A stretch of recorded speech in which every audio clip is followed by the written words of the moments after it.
우리 봉영미 집사님이 특창하는 줄 아셨어요? 그래도 끝나니까 아멘 하시네. 예. 날씨가 많이 추워졌습니다.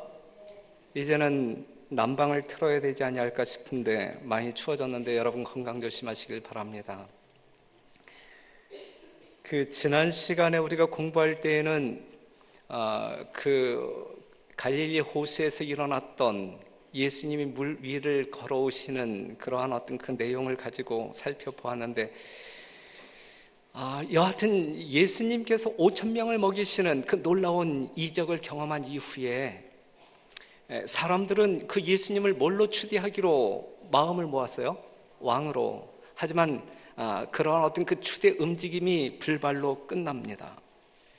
그리고 예수님의 제자들이 이제 갈릴리 호수에 배 띄워서 이제 다른 지역으로 이동하고 있었고, 그 다음에 그러한 가운데 이제 풍랑을 만나는 중에 그들의 어떤 그 생명의 위태함을 느꼈고, 그때에 예수님의 어떤 그 필요성을 간절히 느낄 때에 예수님께서 이제 물 위를 걸어서 그들에게 다가가시는 그러한 장면을 살펴봅니다. 그리고 나서 이제 예수님이 이 가버나움 지역에 이제 도착하여서 이제 다음날 회당에 들어가는데, 그 회당에서 수많은 쫓아온 무리들을 만나게 돼요.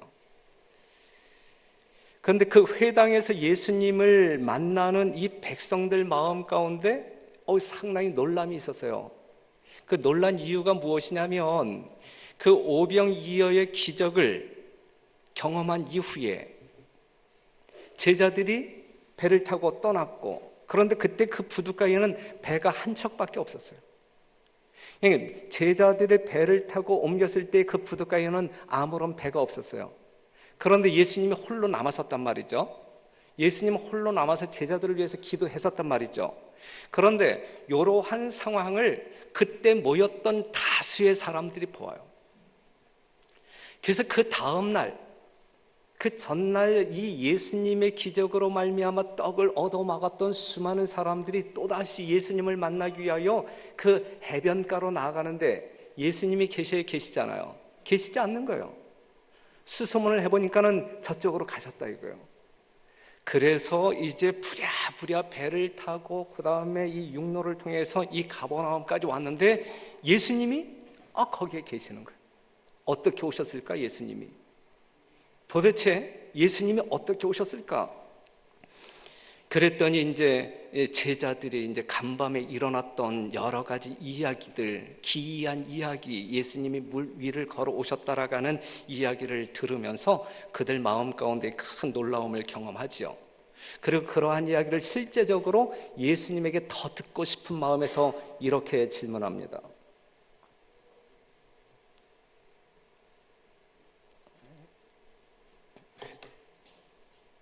김동욱 목사님, 이거 작동이 안 되는?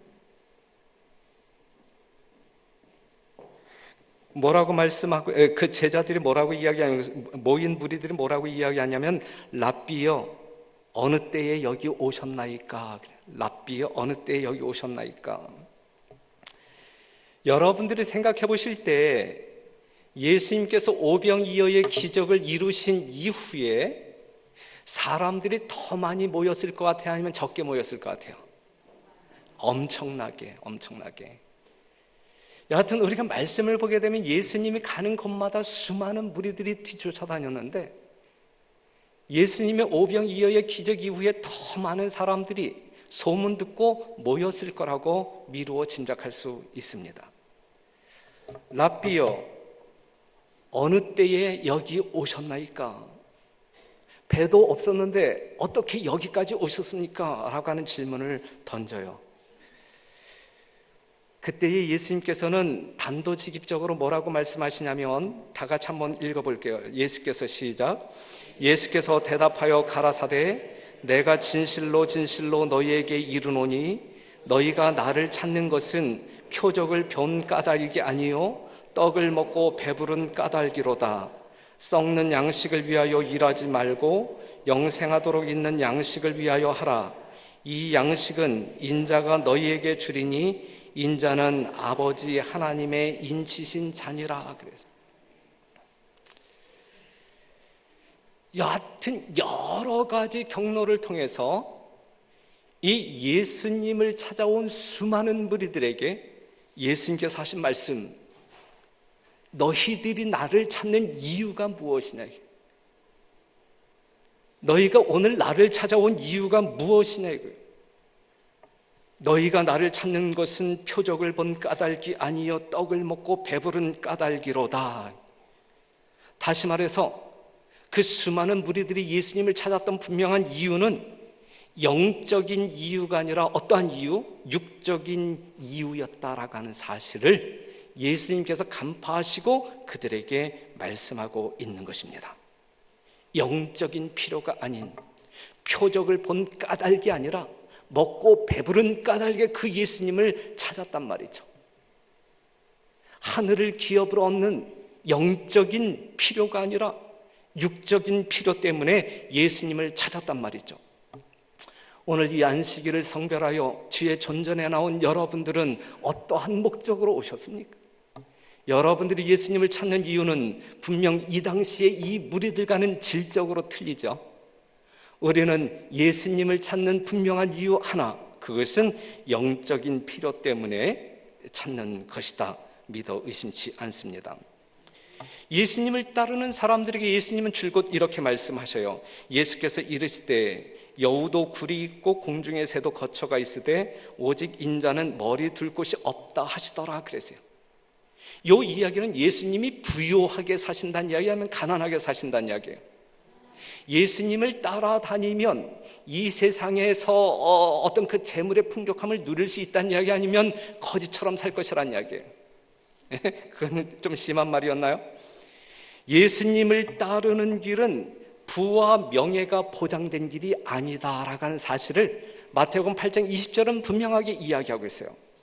예수님을 따르는 사람들에게 세상적 보수를 약속하지 않습니다. 예수님께서는 말이죠. 그렇기 때문에 그러한 것들을 기대하면서 예수님을 따르는 사람들이 있다고 하면 반드시 실망하고 예수님을 배반하고 뒤돌아서는 때가 있다라고 하는 사실이죠. 오늘 여러분들은 어떠한 이유에서 무엇을 보장받기 위하여 예수님을 따르는 성도들인가? 분명 이들과는 다른 사람들이죠. 그러한 여러분들에게 하나님의 귀한 축복이 함께하기를 간절히 바랍니다. 시대의 소망 383페이지에 있는 말씀 보면 오늘 예수를 왕으로 추대하기를 원하였던 군중들이 내일은 그에게서 돌아설 것이었다. 이기적인 야심이 실망을 당하게 될 때 그들의 사랑은 증오로, 찬송은 저주로 변할 것이었다 그랬어요. 이게 사람이에요. 이게 이기적인 야심을 가지고 있는 사람의 연약성이에요. 그렇죠? 오늘 그 예수를 열렬하게 왕으로 추대하고자 했던 사람들이 내일은 그에게서 돌아설 것이었다. 이기적인 야심이 실망을 당할 때에 그들은 사랑이 증오로 변하고 찬송이 저주로 변할 것이다 그랬거든요.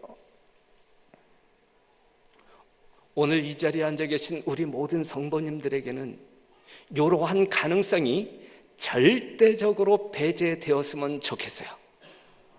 우리는 변하는 신앙이 아니라 변하지 아니하는 정절이 있는 신앙, 우리가 빈곤에 처한다 할지라도 세상적인 이기심이 충족되지 아니한다 할지라도 영적인 필요가 채워짐으로 말미암아 하늘의 평강을 충만히 경험하는 여러분과 제가 되기를 간절히 바랍니다. 그것이 우리들의 신앙 목적이어야 되고 이 땅에 사는 삶의 목적이어야 될 것입니다. 그래서 예수님께서는 썩는 양식을 위하여 뭐하지 말고 일하지 말고 영생하도록 있는 양식을 위하여 하라 그랬어요. 썩는 양식이 아니에요. 우리가 추구하고 얻어야 할 것은 썩는 양식이 아니고 영생하도록 있는 양식을 위하여 우리는 살아야 할 것입니다. 그러한 마음이 여러분들 심령 가운데 절절하게 간절한 마음으로 표현되어져서 여러분들의 갈급한 심령 가운데 하나님께서 채워주시는 그 채움으로 풍요를 누리게 되시기를 바랍니다. 그런데 이러한 썩지 아니할 양식은 누가 주실 것이다? 인자가 너희에게 주리니 그랬어요. 썩지 아니할 양식은 누가 주신다고요? 우리 예수님께서 여러분들에게 주시겠다 약속하고 있는 것입니다. 이러한 말씀을 들은 청중들이 잠깐 일깨움을 받아, 그래야 되는구나. 내가 썩는 양식을 위하여 살 사람이 아니라 썩지 않을 양식을 위하여 살아야 할 사람이구나 라고 하는 사실을 이제 인식하면서, 순간적으로 깨달으면서 그들이 예수님께 이렇게 묻죠. 요한복음 6장 28절 다시 한번 같이 읽어볼래요? 시작. 저희가 묻되 우리가 어떻게 하여야 하나님의 일을 하오리이까? 예수께서 대답하여 가라사대 하나님의 보내신 자를 믿는 것이 하나님의 일이니라 하시니 그랬어요. 뭔가 썩지 아니할 양식에 대한 교훈을 받은, 그래서 잠시 깨달음을 얻었던 무리들이 예수님에게 뭐라고 이야기하냐면, 내가 어떻게 하여야 하나님의 일을 하오리이까? 다시 말해서 우리가 하늘에 들어가려면 무엇을 행해야 할까요? 영생을 얻으려면 어떤 값을 치루어야 합니까? 라고 질문한 거예요. 그때에 예수님께서 하신 대답은 하나님의 보내신 자를 믿는 것이 하나님의 일이니라 그랬어요. 누구를 믿는 것이? 하나님의 보내신 자를 믿는 것이 하나님의 일이니라. 그러면서 시대의 소망은 하늘의 값은 예수이다. 여러분들이 하늘을 얻기 위해서는 값을 치루어야 하는데, 그 하늘을 얻기 위하여 치루어야 할 값은 무엇이다? 예수다. 예수. 하늘에 들어가는 길은 세상 죄를 지고 가는 하나님의 어린 양을 뭐함으로? 믿는 믿음으로 말미암아서이다 그랬어요. 뭘 하는 것이 중요한 게 아니고, 어떠한 값을 치르는 것이 아니고, 하늘은 어떠한 사람들에게 주어지는 것이냐면 여러분들의 죄를 대신 짊어지시고 죽으신 그 어린 양 예수 그리스도를 믿음으로만 얻어지는 것이다라고 하는 사실이죠. 하늘의 값은 여러분들을 위하여 죽으신 예수 그 자체, 그거 말고는 다른 방법이 없는 거예요. 맞습니까? 그렇죠. 그렇기 때문에 오늘도 내일도 우리들은 그 예수님을 믿는 믿음으로 살아야 된다라고 하는 사실이죠. 예수님 없이 여러분들이 무언가를 함으로 말미암아 하늘을 살 수 있는 사람은 이 세상에 아무도 없어요. 아무도 없어요.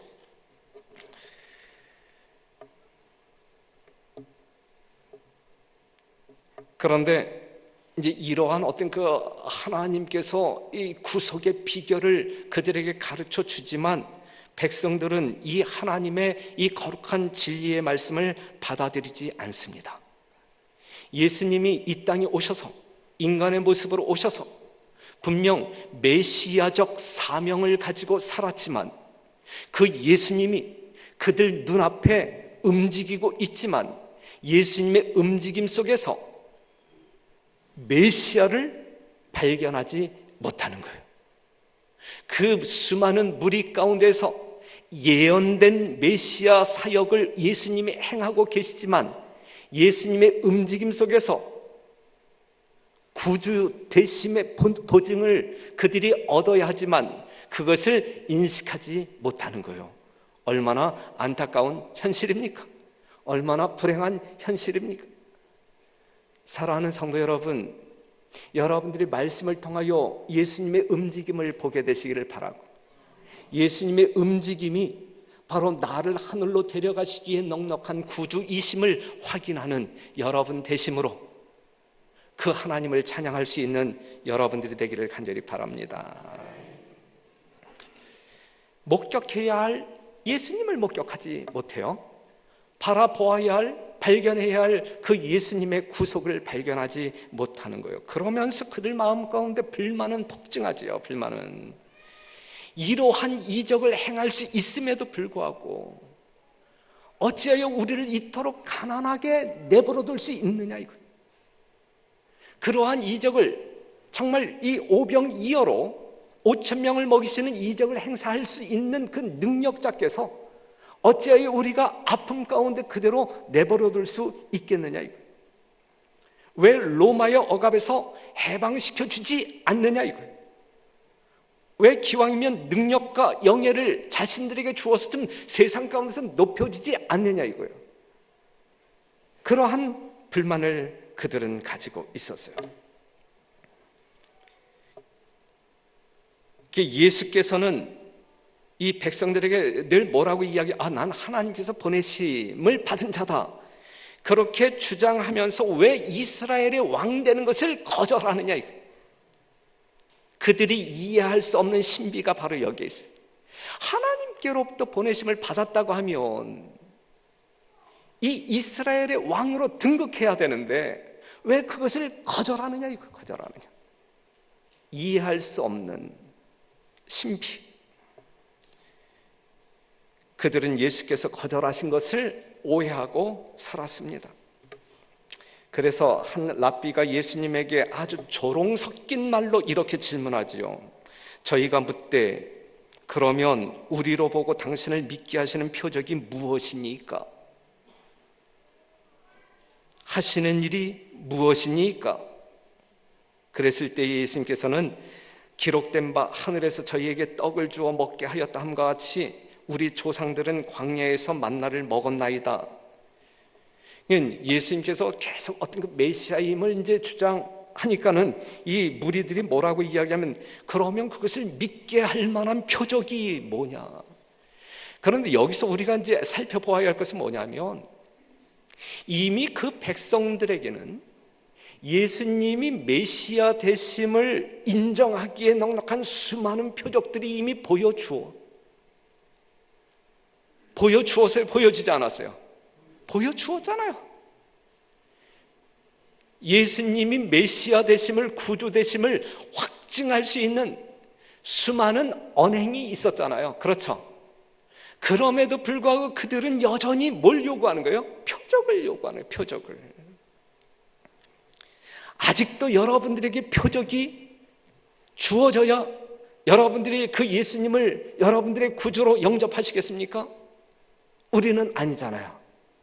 이미 하나님의 말씀을 통하여 살아계신 구주를 만난 사람들이기 때문에 우리는 더 이상 아무런 표적이 없다 할지라도 말씀 의지하여 이 예수님이, 이 안식일의 주인 되신 예수님이 우리의 구주이심을 확신하고 그 예수님을 경배하기 위하여 이 자리에 나온 것 아니겠습니까? 그러한 여러분들에게 넉넉한 하나님의 축복이 함께하기를 간절히 바랍니다. 믿게 할 만한 표적이 무엇이냐? 모세는 광야에서 우리에게 만나를 주었는데 그러한 표적을 우리에게 보여주겠느냐라고 이야기하고 있는 것이거든요. 유대인들은 그들의 조상이 광야에서 먹었던 그 만나가 하나님께서 주었다라고 믿어요? 아니면 모세가 주었다라고 믿어요? 모세가 주었다라고 믿어요. 모세를 통하여 하나님께서 주셨는데 그 만나를 주신 장본인 하나님을 바라보는 대신에 그 중간 대리자 통로인 모세만을 바라보는 아주 연약한 한계적인 신앙을 하고 있었다라는 사실이죠. 그러면서 당시에 예수님 당시에 유대인들은 하나님보다 모세를 위대하게 생각하는 거예요. 위대하게. 그래서 예수님께서는 뭐라고 대답하시냐면 예수께서는 내가 진실로 진실로 너희에게 이르노니 하늘에서 내린 떡은 모세가 준 것이 아니야 라고 이야기해요. 모세가 준 것이. 당시 유대인들은 그들의 조상이 광야에서 경험한 이 만나가 모세가 준 것이라고 믿었단 말이에요. 모세가. 왜 하나님을 보아야 되는데? 그들은 하나님 보는 대신 누구를 보고 있는 거예요? 사람을 보고 있는 거예요. 사람. 그렇기 때문에 그들의 믿음이 너무 잘못된 길로 걸어감으로 말미암아 실제적으로 만나를 내려주신 장본인 예수 그리스도가 그들 중에 있음에도 불구하고 그들은 엉뚱한 표적을 요구하고 있는 거예요. 그러니 예수님께서 그러한 백성들의 요구를 들으면서 말이죠, 마음이 어땠을까?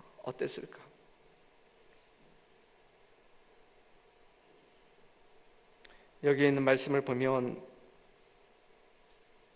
히브리인들을 광야 가운데서 인도하시고 하늘에서 내리는 떡으로 날마다 그들을 먹이신 분은 바로 그리스도 자신이었다.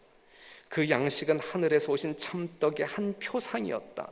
참된 만나는 하나님의 무한하신 충만함에서 흘러나오는 생명력을 주는 성령이다. 그래서 그러니 사랑하는 성도 여러분, 우리는 매일 매순간 이 이스라엘 백성들이 광야에서 만나 먹고 살았던 것처럼 우리도 오늘 이 시대에 매일 매순간 누가 뭐라고 한다 할지라도 자기 자신은 확신할 수 있는 이 만나를 먹고 살아야만 되는 것입니다.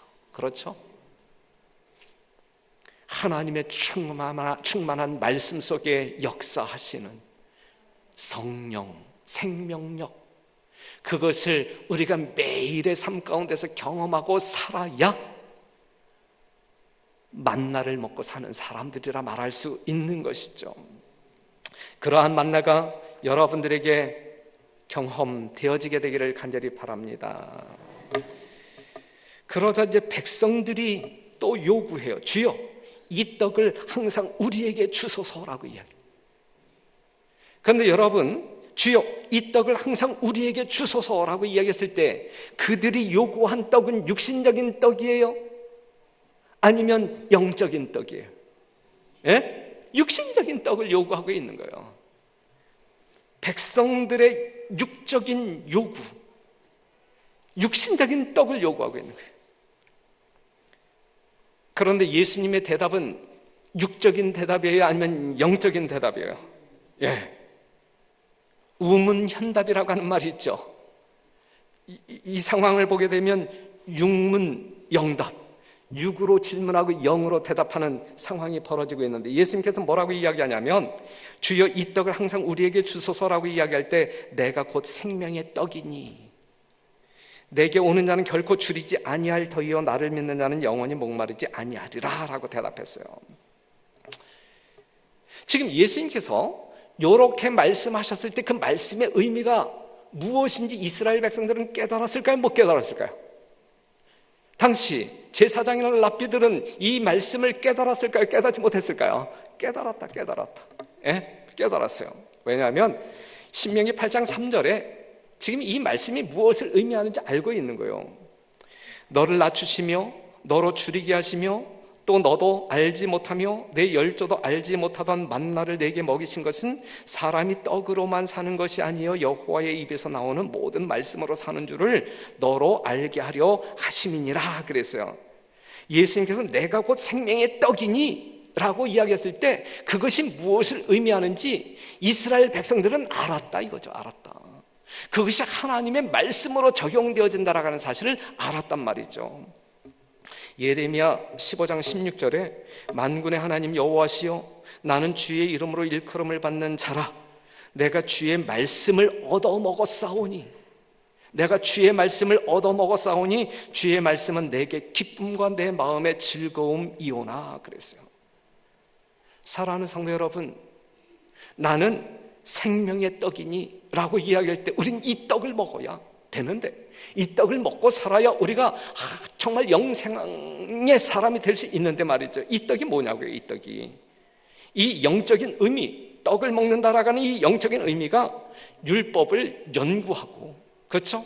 율법을 묵상하고 주야로 묵상하고 하나님의 말씀 가운데 기록되어진 말씀대로 생활하는 것이 이것이 하늘로부터 내려오는 참떡을 먹는 것이다, 만나를 먹는 것이다 라고 하는 사실이죠.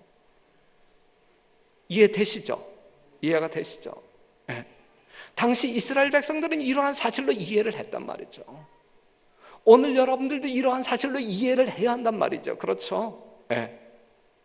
사랑하는 성도 여러분, 살아있는 말씀, 생명의 말씀 깊이 묵상하고 하나님의 말씀, 능력의 말씀이 여러분들의 심령을 움직이게 할 뿐만 아니라 여러분들의 손발을 움직이게 함으로 이 세상 예수님이 없는 사람들과는 뭔가 구별되어진 다르게 생애하는 거룩한 성도들이 되기를 간절히 바랍니다. 우리는 분명 구별되어진 삶을 살아야 되는 거예요. 성도란 구별되어진 백성을 이야기하고 있는 거예요.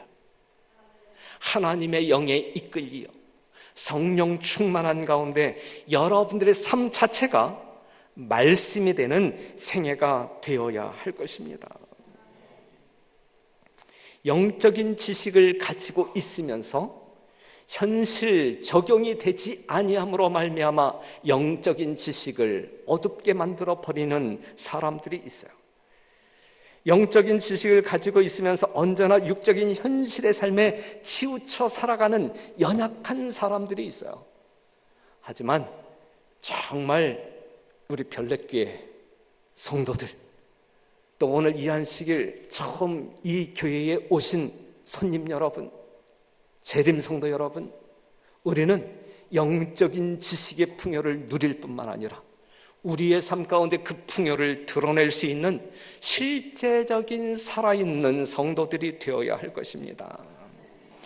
요한복음 6장 35절, 예수께서 가라사대 내가 곧 생명의 떡이요 내게 오는 자는 결코 줄이지 아니할 터이요 나를 믿는 자는 영원히 목마르지 아니하리라.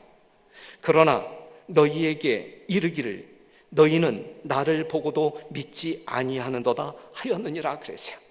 그러나 이 말이 없어야 되는데 그러나라고 하는 말이 있어요. 예수님께 나아가는 자는 줄이거나 목마르지 아니할 것이라 그랬거든요. 여러분 매일 매 순간 여러분들이 경험하십니까? 여러분 하나님께 나오는 모든, 정말 개인적으로 나오든 단체적으로 나오든 주님께 나오는 모든 사람들은 뭐라고 약속하고 있냐면 줄이거나 목마르지 아니할 것이다 그랬거든요. 여러분들에게 영적인 줄임이 없어야 돼요. 여러분들에게 영적인 목마름이 없어야 되는 거예요. 그렇죠? 늘 주 앞에 나아가는 사람들에게는 줄임과 목마름이 없을 것이다 그랬거든요. 그런데 여기 있는 말씀을 보니까 그러나 보고도 믿지 않음으로, 보임에도 불구하고 믿지 아니함으로 영적 굶주림에 빠지는 사람들이 있단 말이죠. 똑같이 우리가 하나님의 말씀을 듣고 있음에도 불구하고 마음 가운데서 거부하는 사람들이 있고, 이것을 꿀송이와 같이 그냥 삼키는 사람들이 있고, 그렇단 말이죠. 하나님의 말씀이 보임에도 불구하고 주림 가운데 사는 사람들이 있단 말이죠.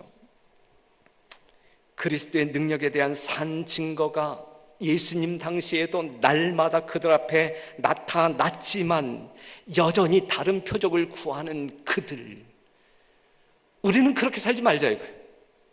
예수님 당시에 수많은 무리들이 그렇게 살았다 할지라도 정말 보지 않고 믿는 우리들은 그렇게 살지 말자 이거예요. 말씀을 통하여 예수님을 만난 우리들은 그렇게 살지 말자 이것입니다. 불신하는 마음이 있을 때에는 아무리 가장 확실한 증거가 있다 할지라도 거기에 대한 논박이 나와요. 논박이. 늘 이 불신의 마음을 가지고 사는 사람들은 이렇게 저렇게 꼬투리를 잡고 믿지 못하는 논박이 나온단 말이죠. 불행한 사람이에요. 하나님의 복을 복으로 누리지 못하는 사람들이에요. 여러분들은 복을 누리는 사람 되시기를 간절히 바랍니다. 그 말씀과 업적은 그의 품성을 드러냈다. 하늘빛의 마음을 연 자는 모두 그가 아버지의 독생자로서 은혜와 진리가 충만하심을 깨달았다 그랬어요. 하늘빛의 마음을 연 자는 깨달았다. 믿어 의심치 않았다. 그분을 따라가는데 주저할 이유가 없다. 반면에 시대의 소망 387페이지, 예수께서 하시는 모든 말씀과 행동은 그들의 마음속에 반항심을 일으켰는데 그 이유는 그들이 품고 있던 정신이 예수의 정신과 조화를 이룰 수 없었기 때문이다 그랬어요. 반항심이 일어나는 이유는 그들이 이미 가지고 있는 그러한 생각이 예수님의 말씀과 예수님의 정신과 조화가 안 되기 때문에 그냥 거부하는, 이유 없이 거부하는, 반항적으로 거부하는 거예요. 얼마나 불행한 사람이에요? 얼마나 불쌍한 사람이에요? 정말 천국의 복음이 그들에게 뿌려지고 있음에도 불구하고 그 천국을 누리지 못하는 불쌍함이 얼마나 불쌍하겠어요. 사랑하는 성도 여러분, 여러분들은 어떠한 사람들이어야 될까요? 열린 마음을 가지고 하나님의 마음을 스펀지처럼 흡수하여 여러분들 심령 가운데 천국을 건설해야 할 사람들일까? 아니면 빛이 어두운 내 마음을 비출 때 어두운 내 마음이 그것을 반항함으로 말미암아 거절하여 더 큰 어두움 가운데 빠져야 할 사람들일까? 우리는 마음문을 열고 빛을 영접함으로 말미암아 여러분들 삶에, 미래적인 삶에 오직 빛과 광명만이 있게 되기를 간절히 바랍니다. 요한복음 6장 37절에 예수께서 내게 주시는 자는 다 내게로 올 것이요 내게 오는 자는 내가 결코 내어쫓지 아니하리라. 얼마나 복된 말씀이에요. 내가 하늘로서 내려온 것은 내 뜻을 행하려 함이 아니요 나를 보내신 이의 뜻을 행하려 함이니라. 나를 보내신 이의 뜻은 내게 주신 자 중에 내가 하나도 잃어버리지 아니하고 마지막 날에 다시 살리는 이것이니라. 내 아버지의 뜻은 아들을 보고 믿는 자마다 영생을 얻는 이것이니 마지막 날에 내가 이를 다시 살리리라 하시니라 그랬어요. 예수님께서 하신 말씀이에요. 그렇죠? 예수님께서 하신 말씀인데 예수님께서 하신 말씀이 뭐라고 말씀하셨는데 내가 이 땅에서 행하는 모든 것이 내 뜻을 행하려 함이 아니라 누구의 뜻? 나를 보내신 아버지의 뜻을 행하려 함이라 그랬어요. 그런데 그 아버지의 뜻은 뭐예요? 아버지의 뜻은 한 영혼도 잃어버리지 않는 것이 하나님의 뜻이에요. 영원히 살게 하는 것이 하나님의 뜻이란 말이죠.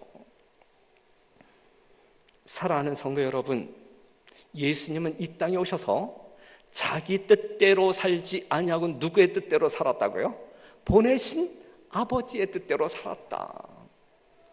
예수님이 이렇게 사셨다고 하면 예수님을 영접함으로 말미암아 하나님의 자녀된 권세를 얻은 여러분들은 어떻게 살아야 마땅할까?